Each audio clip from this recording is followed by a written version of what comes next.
नमस्कार, स्वागत आहे सर्वांचं आपल्या यूट्यूब चॅनलवरती। स्क्रीनवरती तुम्हाला एक शासन निर्णय दिसत आहे आणि ह्या शासन निर्णय महाराष्ट्र शासनाच्या महिला व बालविकास विभागाच्या माध्यमातून जारी करण्यात आलेला आहे, प्रसिद्ध करण्यात आलेला आहे। अत्यंत महत्त्वाचा हा GR आहे। राज्यातील अंगणवाडी संदर्भातला हा शासन निर्णय आहे। अंगणवाडी सेविकांना हा GR पाहणं गरजेचं आहे। पहा, अंगणवाडी सेविकांसंदर्भात इथं आपण माहिती पाहणार आहोत। शासन निर्णयाद्वारे अंगणवाडी सेविकांसाठी अतिशय महत्त्वाचा असणारा हा GR प्रसिद्ध झालेला आहे दिनांक 6 मे 2026 रोजी।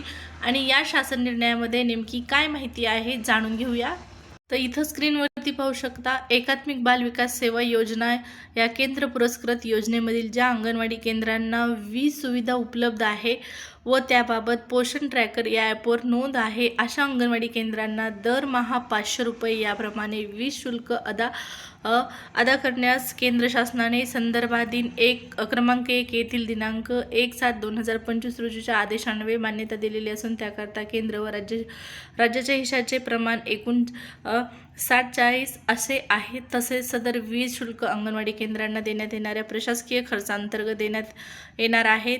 त्यानुसार वीज सुविधा असणाऱ्या अंगणवाडी केंद्रांना वार्षिक नियमित प्रशासकीय खर्च रुपये 2000 व वीज शुल्क रुपये 6000 दरमहा रुपये या ठिकाणी पाहू शकता। 500 रुपये प्रमाणे 12 महिन्याचे रुपये 8000 रुपये एवढा निधी प्रशासकीय खर्चांतर्गत देय राहणार आहे। सदर निर्णयाची राज्यात अंमलबजावणी करण्यासंदर्भात माननीय मुख्य सचिव यांच्या अध्यक्षतेखाली उच्चस्तरीय सचिव समितीच्या दिनांक 18/3/2026 रोजीच्या बैठकीमध्ये घेण्यात आलेल्या निर्णयानुसार अंगणवाडी केंद्रांना वीज सुविधा उपलब्ध आहे व त्याबाबत पोषण ट्रॅकर या ॲपवर नोंद आहे, अशा अंगणवाडी केंद्रांना दरमहा 500 रुपये प्रमाणे वीज जे शुल्क आहे ते देण्यात येणार आहे। अतिशय मोठा शासन निर्णय आहे। राज्यातील अंगणवाडी केंद्रांमध्ये अंगणवाडी सेविकांच्या समोर मोठा प्रश्न उपस्थित होता की वीज शुल्क कशा पद्धतीने भरायचं। तर राज्य शासनाच्या माध्यमातून केंद्र सरकारने या ठिकाणी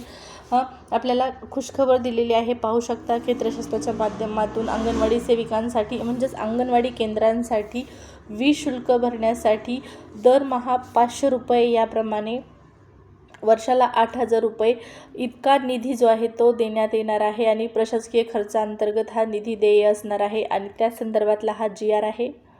एकात्मिक बाल विकास सेवा योजनेअंतर्गत राज्यातील अंगणवाडी केंद्रांना वीज शुल्क म्हणजेच विजेचा जो बिल आहे तो देण्याबाबत हा GR निर्गमित करण्यात आलेला आहे। अशाच अंगणवाडी संदर्भातल्या अंगणवाडी केंद्रांसंदर्भातल्या किंवा अंगणवाडी सेविकांसंदर्भातले घेतले जाणारे निर्णय पाहण्यासाठी अद्यापर्यंत चॅनलला सबस्क्राईब केलं नसेल तर जरूर सबस्क्राईब करून ठेवा।